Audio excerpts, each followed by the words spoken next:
Oke, ketemu lagi Sobat Bersih dengan kami Green Prosa. Eh, Saat ini kemarin ada beberapa orang ya menanyakan tentang apa itu maggot BSF dan seperti apa siklusnya. Di sini saya akan sedikit mulai menjelaskan ya tentang maggot BSF. Maggot BSF itu singkatan dari Black Soldier Fly, bahasa Inggrisnya dari lalat tentara hitam ya. Lalat tentara hitam sebenarnya sudah lama ada di bumi ini, baru tahun-tahun 90 sampai 2000-an ini mulai dibudidayakan, diteliti dan dibudidayakan. Maggot BSF ini sebetulnya lalat yang setia, yang kedua lalat yang cukup steril. Nah, nanti kita coba jelaskan seluruh siklusnya. Pertama, lalat ini sebetulnya insekta ya, serangga yang memang bermetamorfosis. Jadi dia ada perubahan bentuk dari mulai pertama kita sebut sebagai lalatnya sendiri, Black Soldier Fly atau lalat tentara hitam. Dia itu umur di fase lalat ini tidak terlalu lama, Sobat Bersih. Karena apa? Karena dia tidak makan di fase lalat ini, dia hanya minum. Setahu kami seperti itu. Karena kami juga tidak pernah memberikan makanan kepada lalat ini di tempat love cage atau kandang lalat yang biasa disebut love cage. Nah, itu nanti kita bisa review lagi. Kenapa sih sebutannya love cage? Nah, kandang cinta. Kenapa dia disebut kandang cinta?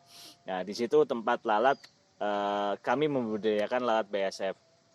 Beberapa hari di situ mungkin sekitar 2 mingguan, lalat BSF itu nanti dia akan bertelur dan dari fase telur ini biasanya yang kami lakukan ya, kami berbicara tidak teori tapi apa yang kami alami setelah kita panen telur, kita letakkan di tempat penetasan itu 2 hari bisa dibilang itu sudah menetas semua. Setelah kami panen telur, kita letakkan di tempat penetasan 2 hari menetas semua. Jadi pertama dari lalat, dia bertelur jadi telur sekitar 2 hari menetas semua. Setelah itu kita besarkan fase pertama disebut 5 doll ya, 5 day old larva. Kalau rekan-rekan pembudidaya biasa sudah mengenal DOC, day old chicken. Nah, di situ kan bahasa Inggrisnya untuk ayam ya, ayam. Nah, di sini biar kita sedikit gaya juga kita ngomong day old larva, 5 doll gitu kan.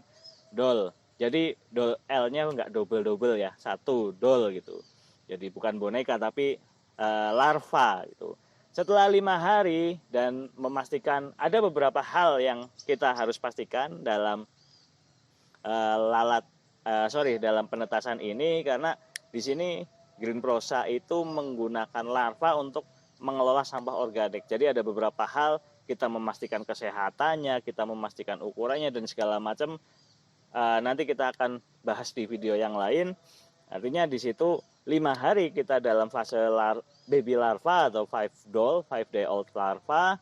Kemudian kita tebarkan ke sampah organik yang sudah kita bubur.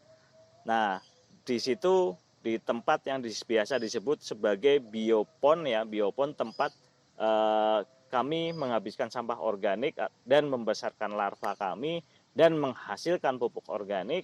Nah, disitulah kami mengkonversi sampah organik menjadi larva dan pupuk nutrisi untuk tanaman. Berapa hari sih di biopon itu? Nah, biopon itu kami melakukan budidaya atau pembesaran di biopon itu untuk menghabiskan sampah organik itu selama kurang lebih 10 hari. 10 hari kita tebarkan di biopon, nanti setelah 10 hari itu kita panen.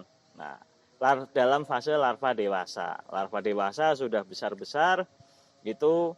Nah, tentang konversinya 1 gram telur biasanya kami jadi berapa dan seperti apa pola budidayanya, sampah apa yang kami gunakan, itu cukup banyak hal yang mempengaruhi kualitas maggotnya sendiri. Sampai dengan kami riset kami lebih dari 2 tahun, kita juga selalu menguji ke laboratorium kandungannya.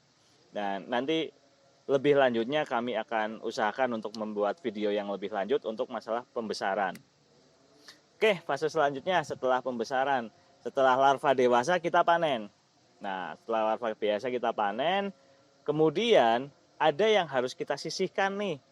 Karena larva ini dia untuk menjamin siklusnya tetap berlangsung dan siklusnya ini kita tetap bisa mengkonversi sampah.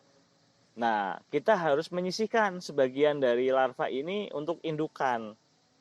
Nah, sebagian kita kalau di Green Prosa kami keringkan, kita panen, kita keringkan untuk menjadi larva pop larva kering, untuk jadi tepung, untuk jadi pelet, ekstraksi minyak dan sebagainya. Itu juga nanti akan kita review lagi. Nah, tapi sebagian harus kita sisihkan untuk menjadi lalat lagi. Nah, kemudian ada fase di mana setelah larva dewasa ini dia menjadi larva tua. Larva tua di mana warna yang tadinya putih kekuningan dia mulai menjadi coklat, coklat muda sampai dengan hitam nantinya. Nah, fase di mana si larva dewasa ini menuju ke warna hitam, disitulah disebut prepupa. Prepupa itu adalah fase di mana maggot dewasa menjadi kepompong, tapi sebelum dia dalam posisi dia masih bergerak ya, prepupa artinya sebelum pupa gitu. Prepupa atau sebelum pupa. Nah, setelah dia sudah menghitam, kemudian tidak lama nanti kita si larva itu sendiri bisa menjadi hitam atau bisa disebut pupa. Di maggot BSF sebutannya pupa. Mungkin di tempat lain kalau kupu-kupu kepompong ya, di mana dia bertapa untuk nantinya menjadi kupu-kupu. Nah, di BSF itu dia disebut sebagai pupa yang nantinya bagaimana caranya dia bisa menjadi lalat lagi. Nah, kemudian siklus berlanjut terus sampai dengan dia menjadi lalat, kawin, bertelur dan menghasilkan telur dan seperti itu terus. Nah, di sini pentingnya siklus, kita tidak boleh sampai pembudidaya itu jangan sampai putus siklusnya atau kita jangan sampai serakah bahwa oh kita panen larva, kita panen semua tanpa menyisihkan sedikit pun untuk menjadi indukan. Nah, itu yang harus kita perhatikan. Dalam setiap fase kita bisa mempercepat atau memperlambat fasenya. Jadi untuk pertama misalnya dalam fase 5 doll bisa jadi kita umur 4 hari bisa kita tebar ke sampah organik, bisa dikasih pakan. Tapi seperti apa treatmentnya nanti kita bisa sampaikan. Kemudian di fase menjadi maggot atau larva dewasa. Di situ di mana kita 10 hari itu bisa kita perpendek, bisa kita perpanjang. Kami pernah punya pengalaman 1 bulan kami baru panen. Kami juga pernah punya pengalaman dari 5 doll untuk larva dewasa itu 5 hari kita bisa panen. Jadi banyak hal yang bisa kita lakukan, kita modifikasi di situ. Ada juga yang 1 gram bisa menjadi 1 kilo, 2 kilo, 3 kilo larva dewasa sampai 4 kilo. Pengalaman kami terakhir terbanyak 5 kilo larva dewasa. 1 gram jadi 5 kilo larva dewasa. Tapi faktor apa saja yang mempengaruhi itu sangat banyak, cukup banyak. Dari mulai pakannya segala macam lah, jenis pakan termasuk ukuran pakan itu banyak faktor yang mempengaruhi di situ. Artinya nanti ketika saya sampaikan di video ini mungkin terlalu panjang karena kita di sini sedikit hanya menjelaskan tentang siklusnya. Jadi nanti kita khususkan juga di video yang khusus. Sama juga tips dan trik ketika dia dari prepupa menjadi pupa. Bagaimana caranya si larva ini bisa cepat untuk bisa diam menjadi pupa. Nah, terkadang kalau kita hanya dibiarkan, si prepupa ini bisa lama sekali, sangat lama, bisa sampai 3 minggu, 4 minggu dia baru diam. Itu bisa kejadian seperti itu. Makanya bagaimana caranya bisa menjadi larva yang memang bisa cepat dalam siklusnya. Kita bisa percepat, kita bisa perlambat.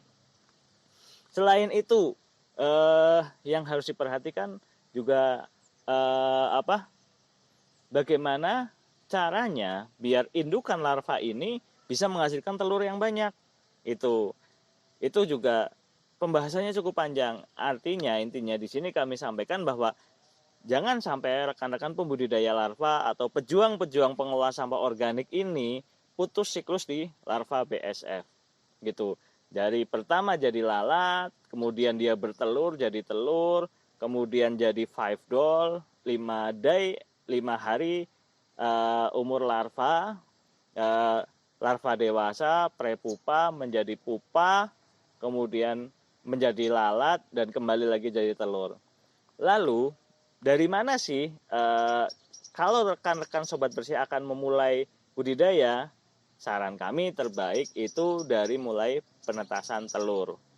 Telur ditetaskan. Nah, nanti bisa kami jelaskan di video yang lain. Oke, demikian Sobat Bersih. Terima kasih sudah menyimak video kami. Silahkan apabila ada hal yang kurang jelas bisa ditanyakan di kolom komentar. Apabila memang video ini bermanfaat, silahkan di-share ke rekan-rekan yang lain. Bisa semakin kita menebarkan manfaat, jadi banyak ilmu yang kita sebarkan, itu juga akan menjadi amal kita. Jangan lupa tetap jaga bumi kita, jaga lingkungan kita, hijaukan bumi kita dan birukan langit kita. Dukung semua program untuk kebersihan lingkungan.